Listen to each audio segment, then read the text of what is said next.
नमस्कार मित्रांनो, स्वागत आहे पुन्हा एकदा तुमचं माझ्या DK टीचर्स सपोर्ट या यूट्यूब चॅनलमध्ये. मित्रांनो, स्कॉप शाळा गुणवत्ता मूल्यांकन व आश्वासन आराखडा 2026साठीचं स्वयंमूल्यांकन 16 मार्च ते 15 एप्रिल या कालावधीकरता सुरू झालेलं आहे. आणि सर्वात महत्त्वाची गोष्ट म्हणजे ॲपद्वारे लॉग इन करून आपल्याला हे मूल्यांकन पूर्ण करायचं आहे.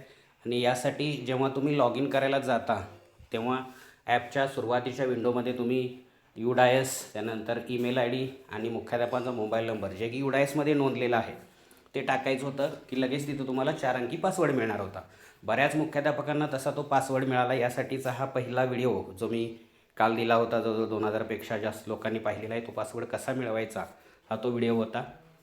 पण याच व्हिडिओद्वारे बऱ्याच मुख्याध्यापकांनी आपल्या UDISमधील ईमेल ID, मोबाईल नंबर शोधून तोच टाकला. पण बऱ्याच मुख्याध्यापकांना या पद्धतीनं मेसेज येत होता, तो तुम्ही बघू शकता. एकच मिनिट, हा मेसेज येत होता. मोबाईल नंबरही UDISमधला टाकला आहे, ईमेलही टाकले, पण त्यांना no match found, please check your details असा मेसेज येत होता. त्यामुळे त्यांना पासवर्ड प्राप्त होत नव्हता.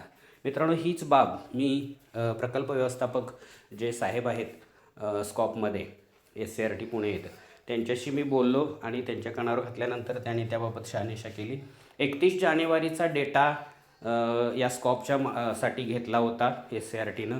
पण त्यानंतर बऱ्याच मुख्याध्यापकांनी आपले ईमेल ID, मोबाईल नंबर बदललेले आहेत UDISमध्ये, त्यामुळे त्यांना पासवर्ड प्राप्त होत नव्हता.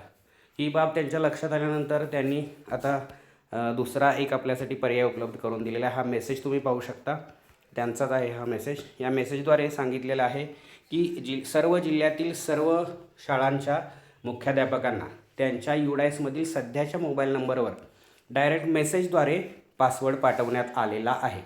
म्हणजे 17 जानेवारी 2026 रोजी दुपारी 2:45 वाजता स्कॉप स्वयंमूल्यांकनासाठी आवश्यक असणारे पासवर्ड UDISमध्ये नोंदवलेली मुख्याध्यापक यांच्या मोबाईल नंबरवर पाठवण्यात आलेले आहे.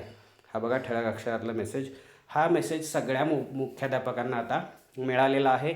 म्हणजे 4 अंकी पासवर्ड जे त्यांना शोधायचे होते ते आता शोधायची गरज नाही, तर डायरेक्ट तुम्हाला आता UDIS आणि खाली लगेच तो 4 अंकी पासवर्ड जो मेसेजद्वारे मिळालेला आहे तो टाकून तुमचं स्वयंमूल्यांकन ॲपमध्ये तुम्हाला सुरू करता येणार आहे.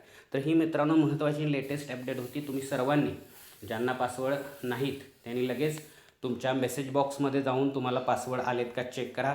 जुने मुख्याध्यापक असतील तर त्यांच्या मेसेजमध्ये गेला का बघा, त्यांच्याकडून तो मागून घ्या आणि लॉग इन करून शाळा नोंदणीची किंवा स्कॉप स्वयंमूल्यांकन सुरू करण्याच्या पहिली पायरी तुम्ही सुरू करू शकता. तर मित्रांनो, महत्त्वाची अपडेट होती. या पद्धतीने तुम्ही सुरू करा आणि लगेचच आपण पुढच्या व्हिडिओमध्ये याचे पुरावे आणि मानके जे की गेल्या वर्षी आपण फाईल फोल्डर्स बनवले होते ड्राईव्हवर, त्याचा उपयोग करून आपण पटकन कशा पद्धतीनं आपलं स्वयंमूल्यांकन पूर्ण करू शकतो याबाबत पुढच्या अनेक व्हिडिओमध्ये आपण बोलणार आहोत.